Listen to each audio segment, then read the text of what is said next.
That's what we're here to celebrate this morning together. It's good news of a triumph over tragedy. It's a message of victory over death. It's a message at Anthology Church that we actually celebrate together every Sunday. But on Easter, and certainly during this crisis, we especially need it now, don't we?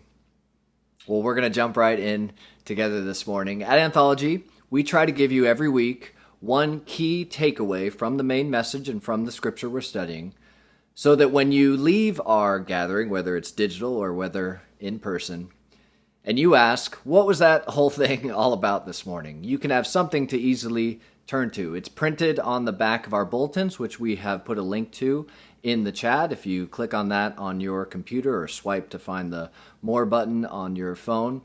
We will also paste the key takeaway into the chat as well, so you can read it there yourself without having to go to the bulletin. Here is our key takeaway for this Easter message. At the resurrection of Lazarus, Jesus reveals a God who is outraged at a broken world and who weeps with us in our suffering. But the ultimate victory is still found in the resurrection of Jesus at Easter. Well, at Anthology, we've been walking through the Gospel according to John together as a church since January. We're in chapter 11 here today, and it's a resurrection story. Let's read verses 1 through 44. It's a lengthy section, but a beautiful one, and one that I think you'll enjoy hearing. The scripture will be on the screen for you as always. There also is a link provided in the chat if you'd like to go read it on your own device, or of course, if you have a physical Bible, then you can turn to the Gospel of John. It's the fourth book in the New Testament, and we're looking at chapter 11. So John chapter 11, verses 1 through 44. Now a certain man was ill, Lazarus of Bethany, the village of Mary and her sister Martha. It was Mary who anointed the Lord with ointment and wiped his feet with her hair, whose brother Lazarus was ill. So the sisters sent to him, saying, Lord, he who you love is ill. And when Jesus heard it, he said, This illness does not lead to death. It's for the glory of God, so that the Son of God may be glorified through it. Now Jesus loved Martha and her sister and Lazarus. So when he heard that Lazarus was ill, he stayed 2 days longer in the place where he was. Then after this, he said to his disciples, Let us go to Judea again. The disciples said to him, Rabbi, the Jews were just now seeking to stone you, and are you going there again? Jesus answered, Are there not 12 hours in the day? If anyone walks in the day, he does not stumble because he sees the light of this world. But if anyone walks in the night, he stumbles because the light is not in him. After saying these things, he said, Our friend Lazarus has fallen asleep, but I go to awaken him. The disciples said to him, Lord, if he's fallen asleep, he will recover. Now Jesus had spoken of his death, but they thought that he meant taking rest and sleep. Then Jesus told them plainly, Lazarus has died, and for your sake I am glad that I was not there, so that you may believe. But let us go to him. So Thomas, called the twin, said to his fellow disciples, Let us also go, that we may die with him. Now when Jesus came, he found that Lazarus had already been in the tomb for 4 days. Bethany was near Jerusalem, about 2 miles off, and many of the Jews had come to Martha and Mary to console them concerning their brother. So when Martha heard that Jesus was coming, she went and met him. But Mary remained seated in the house. Martha said to Jesus, Lord, if you had been here, my brother would not have died. But even now I know that whatever you ask from God, God will give to you. Jesus said to her, Your brother will rise again. Martha said to him, I know that he will rise again in the resurrection on the last day. Jesus said to her, I am the resurrection and the life. Whoever believes in me, though he die, yet shall he live. And everyone who lives and believes in me shall never die. Do you believe this? She said to him, Yes, Lord, I believe that you are the Christ, the Son of God, who is coming into the world. When she said this, she went and called her sister Mary, saying in private, "The teacher is here and he's calling for you." And when she heard it, she rose quickly and went to him. Now Jesus had not yet come into the village, but was still in the place where Martha had met him. When the Jews who were with her in her house, consoling her, saw Mary rise quickly and go out, they followed her, supposing that she was going to the tomb to weep there. Now when Mary came to where Jesus was and saw him, she fell at his feet, saying to him, "Lord, if you had been here, my brother would not have died."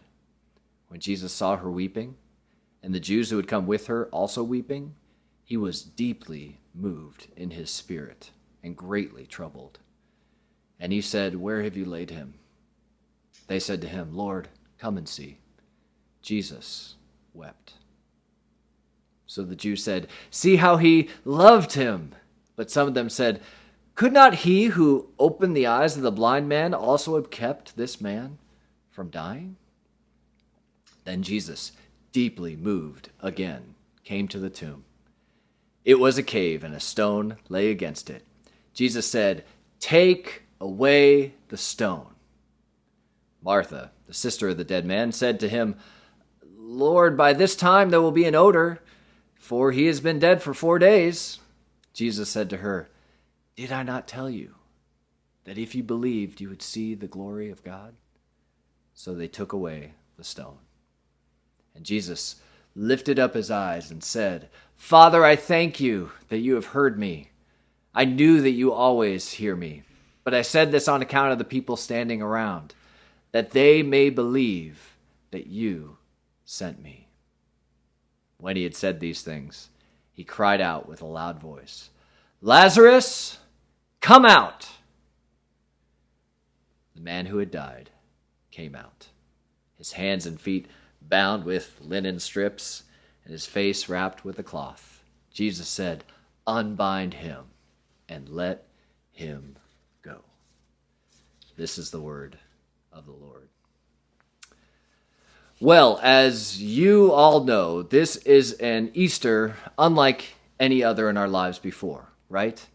You may be a longtime follower of Jesus, or you may be a relatively new follower of Jesus. Maybe you just committed to him recently, or perhaps you are here wherever you are, exploring the spiritual side of life. And all of us are asking lots of questions right now about life, about death, about God, and about the afterlife. But I guarantee, no matter who you are, this is an Easter unlike any other, right? If you went back to the beginning of this year and you told me I'd be giving an Easter message from my living room in my slippers — I'm wearing slippers, spoiler alert — looking at an iPhone camera, I would have told you were absolutely crazy. None of us ever expected this. And certainly none of us expected the hard news we're receiving on a regular basis these days. One thing we can't escape right now, even as we do a relatively great job of flattening the curve in California, is the reality of death from the virus. As of this morning, we have surpassed 20,000 American deaths from the coronavirus. As much as in normal seasons of life, we can say things like, well, death is a natural process, and this is a normal part of life.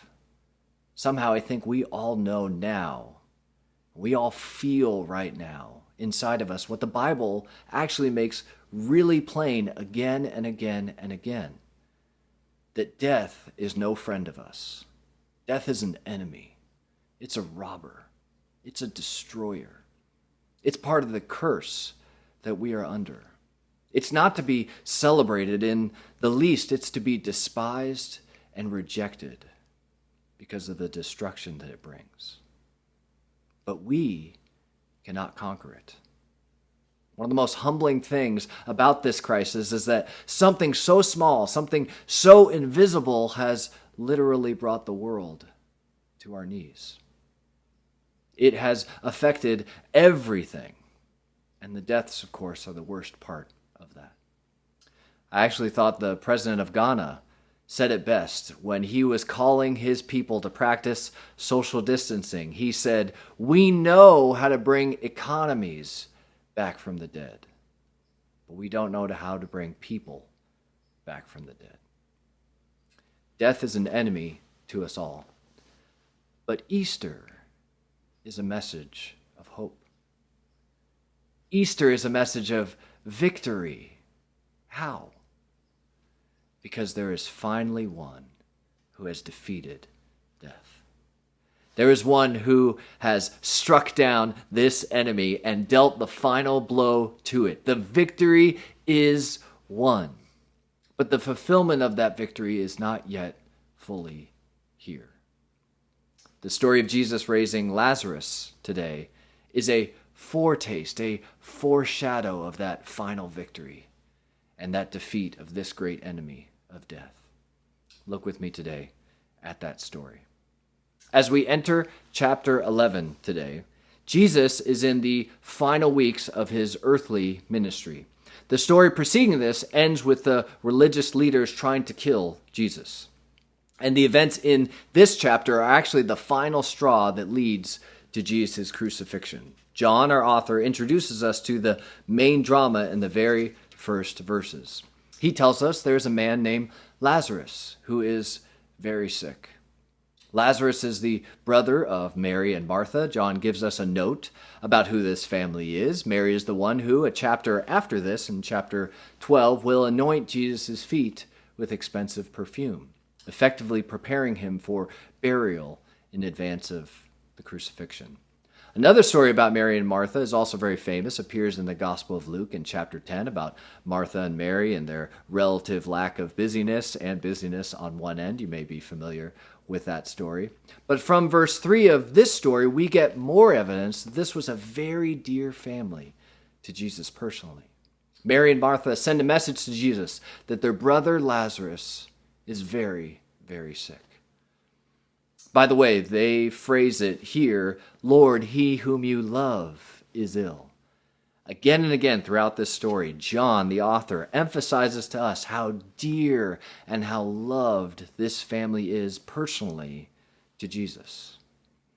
Why does John keep emphasizing that over and over?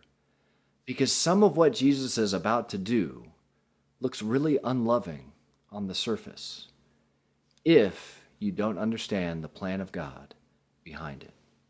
More on that in a moment. Jesus, immediately after hearing this request, though, says this in response: "This illness does not lead to death. It's for the glory of God, so the Son of God may be glorified through it." The disciples, of course, up to this point, and many other people, had seen Jesus heal lots of people. It would be nothing really relatively new to see Jesus heal a very dear friend, right? So when Jesus says, this doesn't end in death, but God is going to get us through this and get glory through this and reveal himself to us, the disciples must be thinking, oh, cool, he's going to go heal Lazarus. And what will the result be? That the Son of God may be glorified through it. Meaning, people are going to see who Jesus really is as a result of this. All good so far, right? But then Jesus does something very, very strange. John preempts his strange action with another affirmation that Jesus really does love this family. Look at verses 5 through 7. Now Jesus loved Martha and her sister and Lazarus. Okay, great. Jesus really loves this family. We get it. So get moving, right? Jesus, go get to Lazarus so you can heal him. But what happens in the very next verse? So, when he heard that Lazarus was ill, he stayed 2 days longer in the place where he was. Then after this, he said to his disciples, let's go to Judea again and go see Lazarus. Now hold up. He loved them so much, therefore he stayed 2 days longer? Doesn't make any sense, does it? Why would he leave? Why wouldn't he leave immediately, right? Now we have to understand the geography of Israel here, since most of us have probably never been here and aren't certainly familiar with ancient Israel.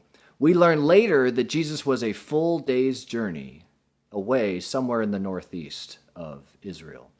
Bethany is right outside Jerusalem in the south. That's where Lazarus is. Later, we are told that Jesus does not get to Bethany until 4 days after Lazarus has died. So what does that mean about the timeline here?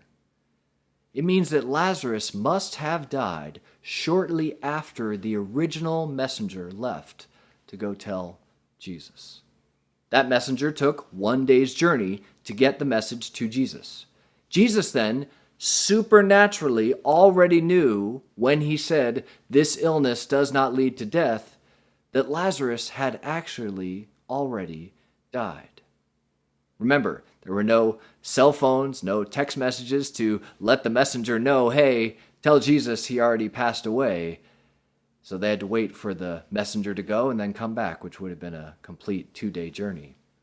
But Jesus' statement here then, since he already supernaturally knew, meant this illness, when he said it will not lead to death, means it will not ultimately lead to death. He's going to do something about it. But then the return journey, of course, would take another day to get there. So the disciples would learn Lazarus would have been dead for 2 days if he had left immediately at that point. But what does Jesus do? He doesn't leave immediately. He stayed 2 more days. How in the world is that loving? Why would he do that? Well, this is where we need some first century context that can help us. In Jewish writings of that day, it was a popular belief that the soul of a person hovered over someone's body for 3 days after physical death. It was believed once the soul saw the body was good and dead after 3 days, it then went away to the resting place of the dead. It's kind of for us like a lot of the people who have a cultural belief of some sort of near-death experience where they are going toward the light. You know, we've all heard those at different points. And then at some point, people testified they got pulled back before they got to the light. It's kind of the same thing. So what does that mean practically here? Well, it means if Jesus got there 2 days, if he left immediately, got there 2 days after Lazarus had died, and then rose him from the dead, some people would probably be like, yeah, okay, that's impressive and all. But really, Lazarus' soul was still hovering around. He might have just gotten better on his own anyways, so it's kind of really not a big deal. So to avoid that, what does Jesus do?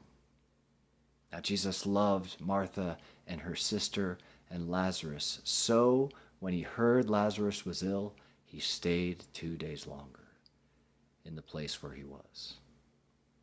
Do you see what Jesus is doing? By waiting an additional 2 days before he left, he ensured that the cultural belief of a 3-day soul-hovering period would elapse. And no one would be able to say, yeah, but maybe Lazarus wasn't really dead.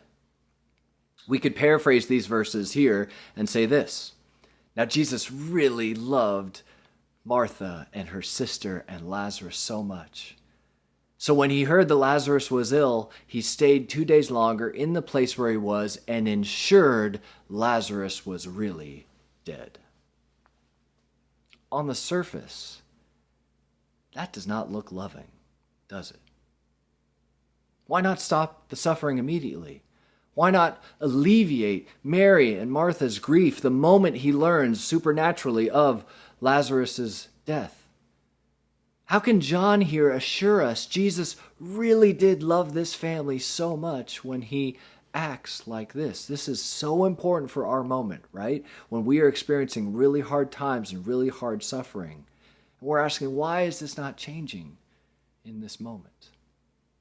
Look, we assume, especially in the West, especially in modern places like Los Angeles, that suffering means the absence of God's love and God's goodness.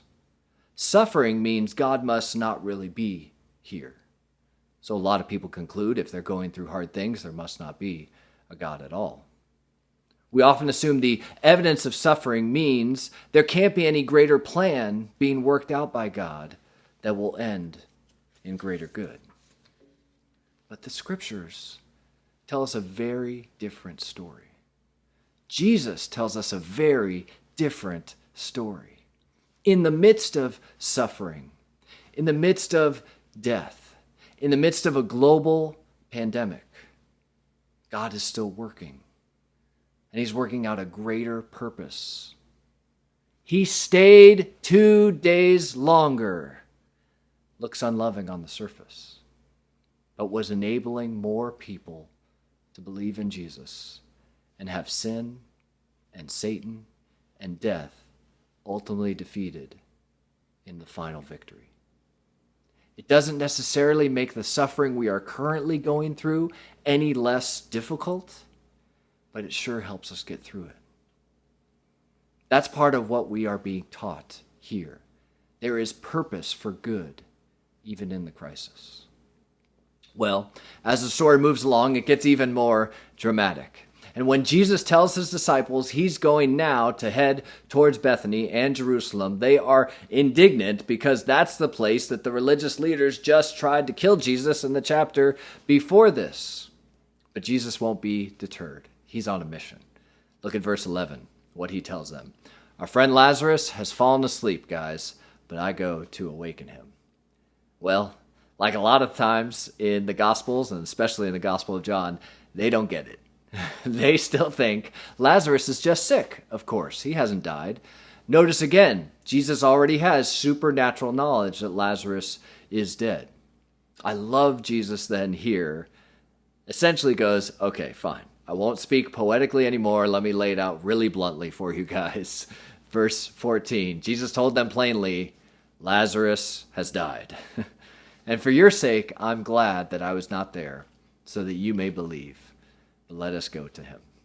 Again, Jesus gives us a glimpse of that greater purpose at play here, so they may believe. You know what else is true? This is here today, so that you and I may believe too. The story continues in verse 17, and Jesus and his disciples arrive in Bethany to the family. We're now informed that 4 days has indeed elapsed since Lazarus died and was placed in the tomb. Jesus now has encounters with these two sisters that he dearly loves, and they are instructive for us as well. Martha meets him once. She's heard he's arrived and tells him in verse 21, Lord, if you had been here, my brother would not have died. Essentially, if only you were here, Jesus, you could have healed him. Jesus' response, amazing. Your brother will rise again. Now we have to understand what's going on here.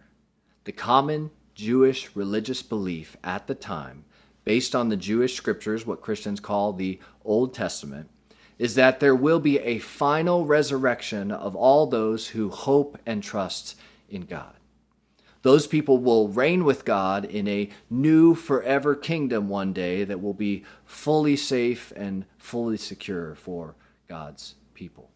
Martha affirms this belief and her faith in Jewish Orthodox teaching here, thinking that's what Jesus is referring to, that final resurrection one day that will come for everyone who hopes in him. Jesus, for his part, is being wonderfully ambiguous here. He is drawing Mary to himself when he is saying it this way, when he says, your brother will rise again. But look at his response to her after she affirms her belief in the final resurrection and in Jewish orthodoxy. He says to her, I am the resurrection and the life. Whoever believes in me, though he die, yet shall he live. And everyone who lives and believes in me shall never die. Do you believe this? My friends, that is it right here this Easter 2020. I am the resurrection and the life. The point of Easter is not egg hunts, it's not bunnies, it's not Cadbury eggs, as delicious as those are, it's not pastel colored decorations all around.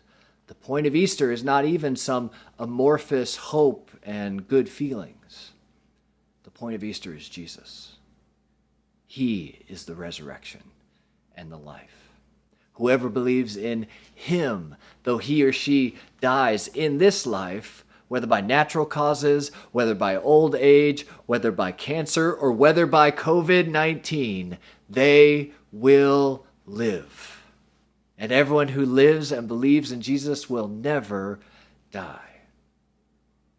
And the same question Jesus asks of Martha, he asks of us today. Do you believe this?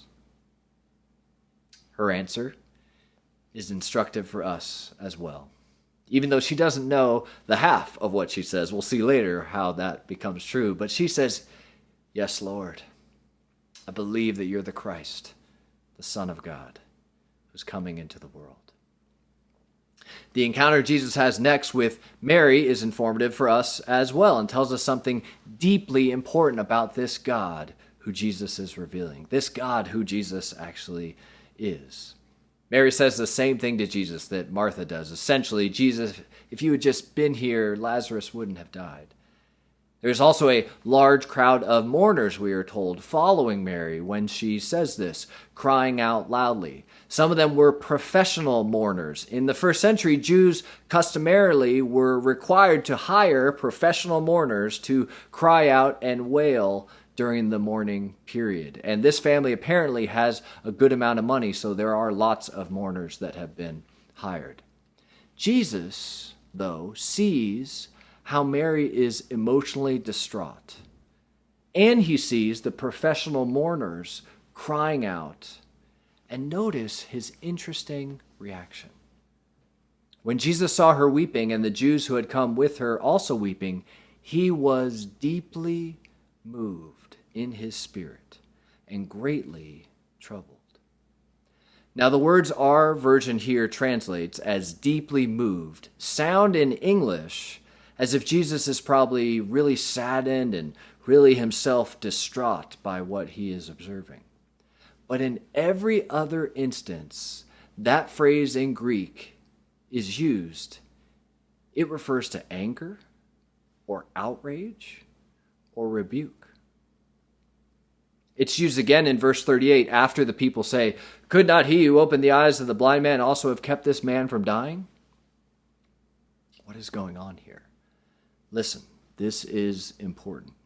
What is the response Jesus has to the pain, to the mourning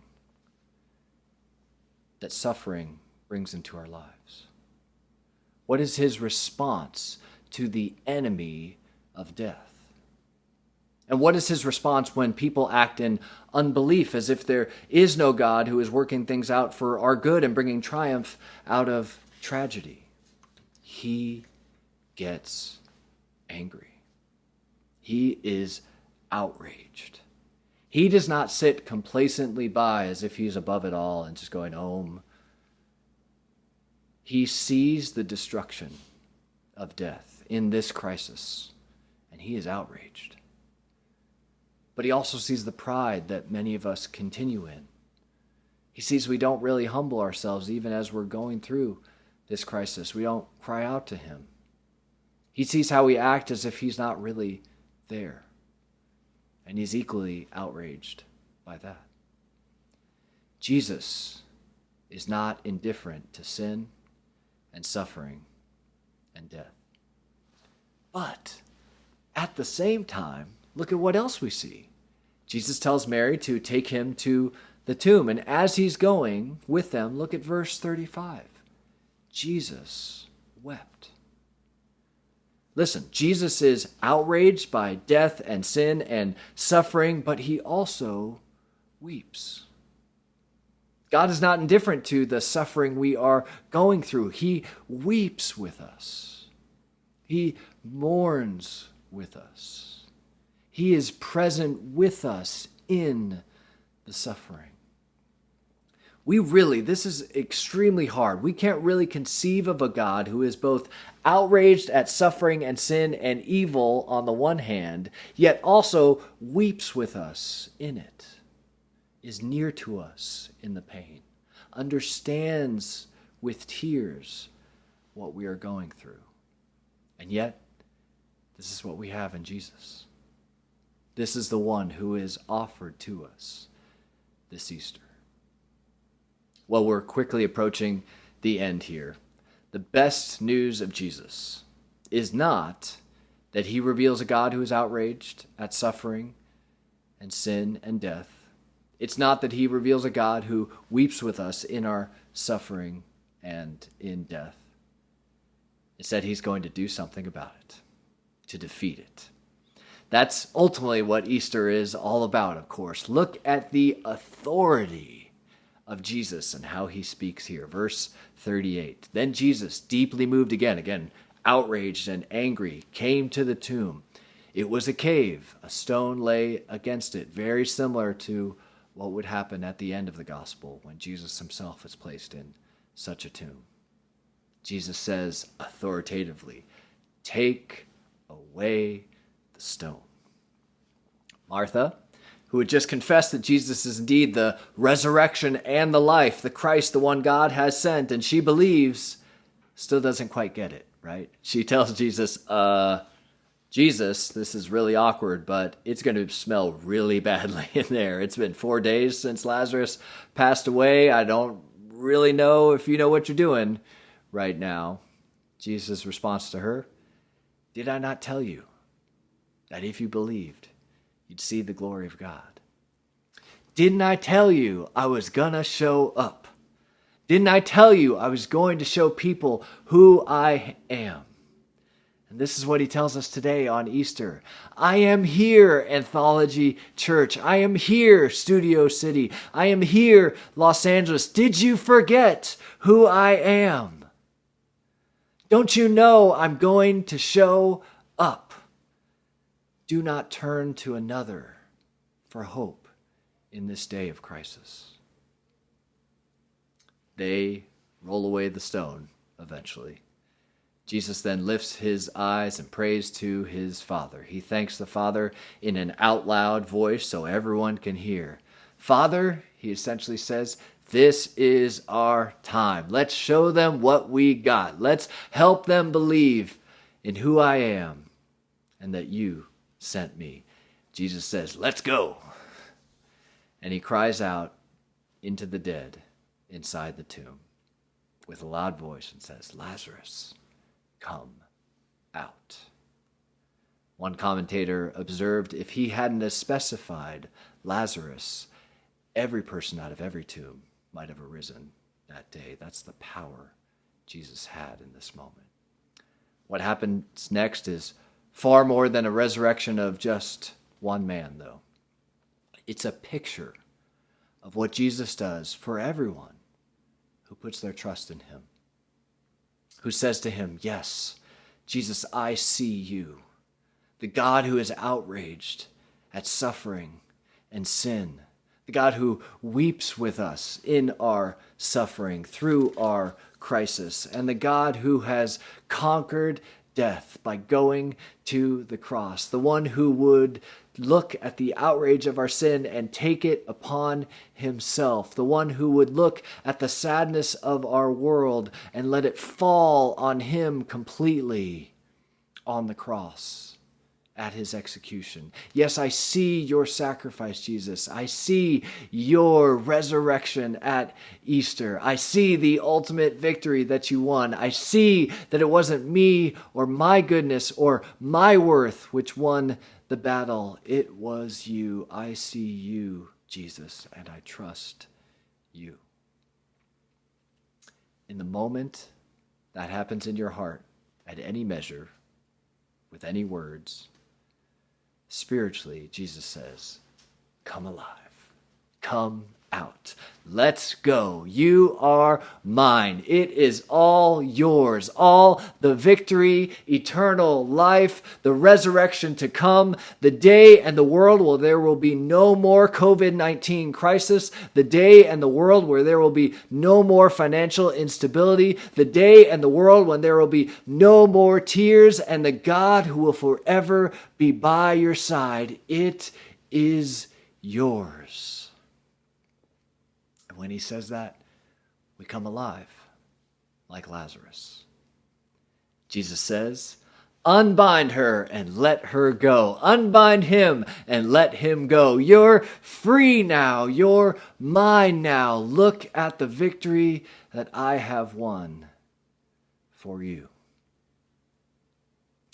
Easter is about resurrection. It's about our final resurrection. One day, if we put our hope in Jesus, we will rise again. We will have forgiveness. Our guilt and shame completely stripped away if you trust him. But Easter is ultimately all about Jesus. He's the resurrection and he's the life. If only you will have him. So I say to you, this Easter, the same thing Jesus asked of Martha. Do you believe him? Let's pray. Father, thank you so much for this amazing picture, this amazing reality of the resurrection of Lazarus, which is just a foreshadow of the ultimate resurrection. When Lazarus was raised, Lord, he still had all his strips of cloth and linen holding him up. He had to be told by Jesus and have other people to unbind him. Not so for you, Jesus. You rose yourself. The linens were put aside and folded up. You burst out of the grave in your own power, purchasing our victory and salvation and our own resurrection forever.